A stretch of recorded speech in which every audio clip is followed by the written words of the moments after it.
Mickey D on the beat.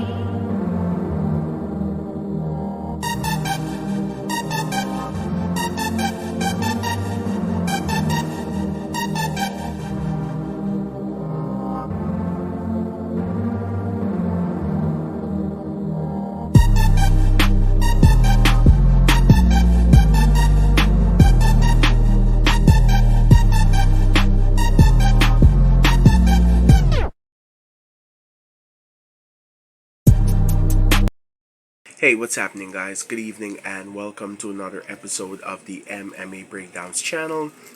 I'm your host and fearless leader, Mr. JJM, and these are the prelim picks for UFC St. Louis happening this weekend.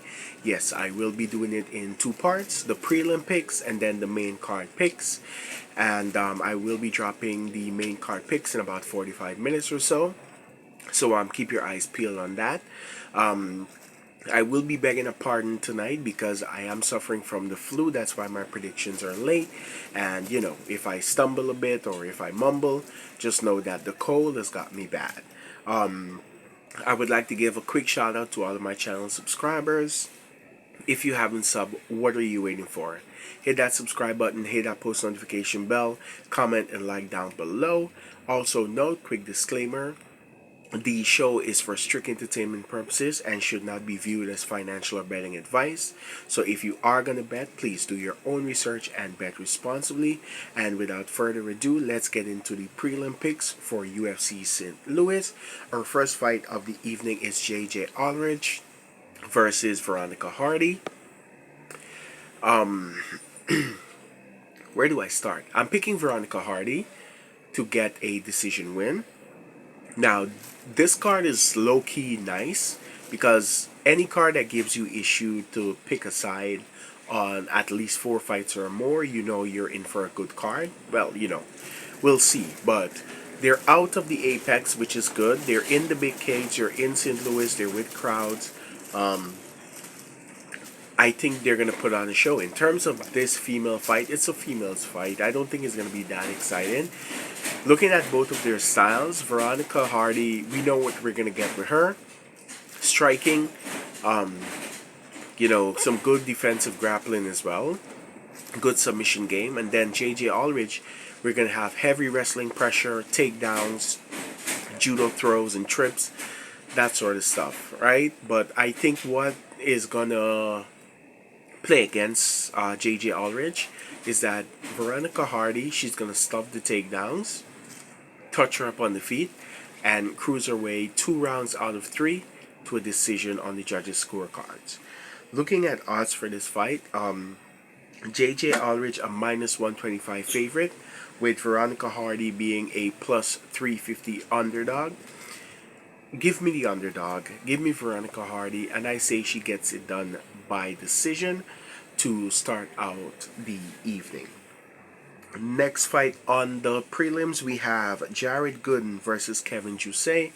I'm picking Kevin Jousset. I think he's going to chin Jared Gordon. Now, Kevin Jousset, much like Carlos Alberg, is coming from City Kickboxing, right? That's Israel Adesanya, Eugene Behrman's camp. I just think overall on the feet, which this fight is going to play out on, all Jousset has to do is stay on the outside, touch up Jared Gordon, land the kicks, and keep him at kickboxing range and piece him up. Jared Gooden, I will say, has power, and if he gets on the inside and he lands a clean shot, it's going to be night-night for Kevin Jousset. So I do see that, and he showed some submission prowess to his game in his last fight against Wellington Turman, but we'll see. But for now, I just think Kevin Jousset is going to touch him up and land that big counter shot and put him out. Cool. So my pick is official, Kevin Jousset by KO. Looking at odds for this fight, we have Kevin Jousset at a minus 105 favorite, with Jared Gooden being a plus 350 underdog. Sounds about right.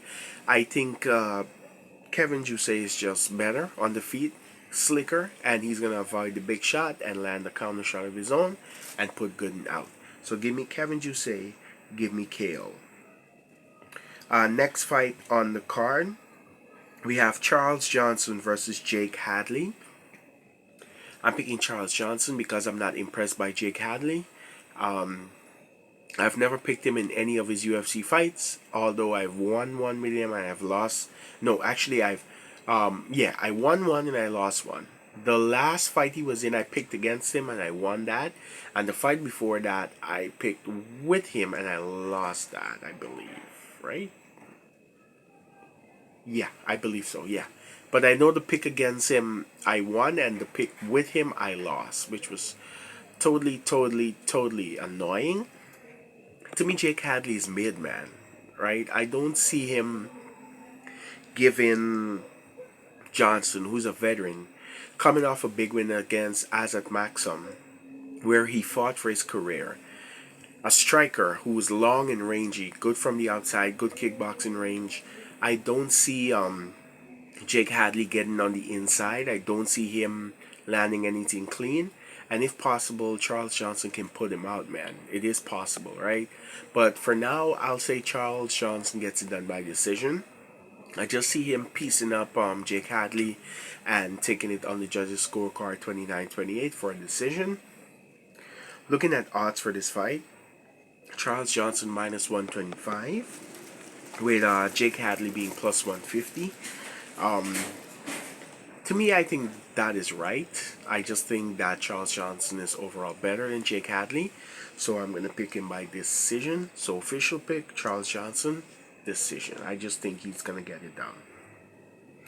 Let's run up to the next fight on the prelims. We have Billy Golf versus Trey Waters.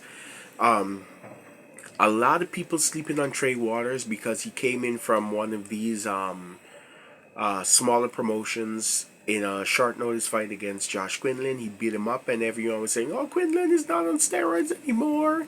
He wasn't confident. And Quinlan isn't good and this and that. And they just totally downplayed Trey Waters' skills. Bro, I watched that fight. I bet against Trey Waters. And Trey Waters dogged out Josh Quinlan. This guy is tall. He's about what? Almost 7 feet. Long reach. I think almost an 80-inch reach or 79-inch reach. Good kickboxing skills from distance. He's going to stay on the outside, pitter pat, touch you up. Now, Billy Golf is a dangerous opponent. I do understand this because he's a killer. What more can I say? He's going to hunt the finish, whether on the feet or on the ground. His striking is very technical as well. The big thing is, will Trey Waters be able to stop takedowns? I think with that long frame, he would be able to stop the takedowns. And how do I put this? I see him stuffing the takedowns, landing a big shot on the feet, rocking Golf, and he can put him out. But the thing is, Billy Golf, man, he's tough. He's tough. You know what? Let me not go crazy. I think I'm going to pick Trey Waters, who is the underdog in this fight, but I'm going to take it by decision. Looking at odds for the fight, Billy Golf a minus 105 favorite with Trey Waters being a plus 350 underdog. Give me the big underdog. I think he's going to get it done. I think he's going to get an upset to really put everyone on notice for his second fight in the UFC. Give me Trey Waters, give me decision. Let's run it up. Oh shit. Our feature fight on the prelim is Tabitha Ricci versus Tisha Torres. I'm picking Tabitha Ricci to get a decision. She can get a sub as well, but I just don't think it's likely right now. I know Tisha Torres is coming off of a 2-year layoff. She just had a baby, etc., but I don't think Tabitha Ricci is going to finish her. I see this fight going long. It's going to be a drawn-out takedown fuckfest, like I like to call it. She's going to wrestle fuck her and get a decision, and Tabitha Ricci is going to move up the ranks. In terms of on the feet, I don't see Tisha Torres giving her much problems as well, man. I just think Tabitha Ricci is going to be better on the feet, touch her up, get it to the ground, and cruise to a decision. Odds for the fight, Tabitha Ricci minus 125 favorite, with Tisha Torres being plus 325 underdog. Give me the favorite, give me Tabitha Ritchie, and give me by decision. Let's run it up. I guess we'll call this the co-main event of the prelims. It's Terrence McKinney versus Esteban Ribovics. I'm picking Esteban Ribovics, sorry. Holy shit. I see a lot of people there picking McKinney and doubting Ribovics, saying he's not that good. He's that good. He just, I know. I just think that people think he should have finished Shannon Ross convincingly, or show out in that fight, and he won a boring decision. But this guy can fight. He's a kickboxer, has a little bit of grappling, but nothing too big.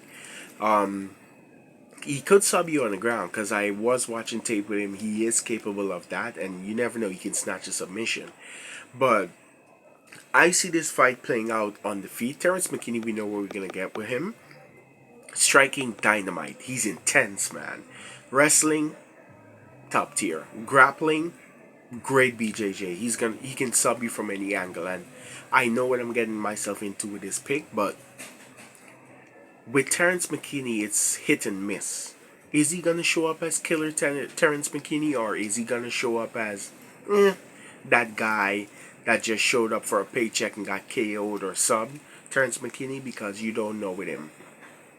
Another thing, Terrence McKinney tends to gas in the later rounds, which is an issue for me. So, weighing in on these issues, I think Esteban Ribovics can get it done. I'm going to call a decision. Looking at odds for the fight, man. Terrence McKinney, minus 115 favorite. Esteban Ribovics being a plus 250 underdog. Give me the underdog. Give me Ribovics. And I say he gets it done by decision. Let's round up the main event of the prelim, or the featured bout of the night. We have Chase Hooper versus Vyacheslav Borchev. I was torn between this fight because Borchev has that one punch KO power and his kickboxing is smooth as silk. But then when you factor in Chase Hooper being longer, oh shit, this flu got me bad, man. Yeah, he's longer, really coming into his own as an MMA fighter. Good wrestling and grappling submission game. Man, all he needs to do is get this fight down to the floor once, man, and Slava Claus is in trouble. But then when you think about Slava Claus, very good takedown defense, insane power, great striking, had a hell of a war his last fight out, which ended in a draw. And I just see Slava chinning him, man. Maybe I'm just jumping on the bandwagon, but official pick, Slava Claus by KO. Odds for the fight. Slava being a minus 115 favorite. Chase Hooper plus 250 underdog. I think those lines are accurate, they're adequate, and I think Slava Claus is going to put him to sleep and get the KO victory here. And I mean, man, not a bad prelim to start, to be honest. It's a very good setup to the main card. But yeah, those are my predictions for the UFC St. Louis prelims. I will have them updated now, and like I mentioned, I will update the main card in about 45 minutes time. So keep your eyes peeled for that. If you guys have not subbed and you're watching the content, I'm seeing I'm having over 60 to 100 views. Guys, I'm begging, just hit that subscribe button, hit that post notification bell, comment and like down below. It helps me out. I'm just like 6 or 7 away for the longest while to get to 50, and that would be highly appreciated. Just hit that sub, and let's get this show on the road. But that was my official breakdown for the UFC St. Louis prelim card. Let me know what you guys think about the picks. And for now, I will be dropping the main card in about 45 minutes. But for now, I'm out of here. Guys, do enjoy. And this is your boy saying peace.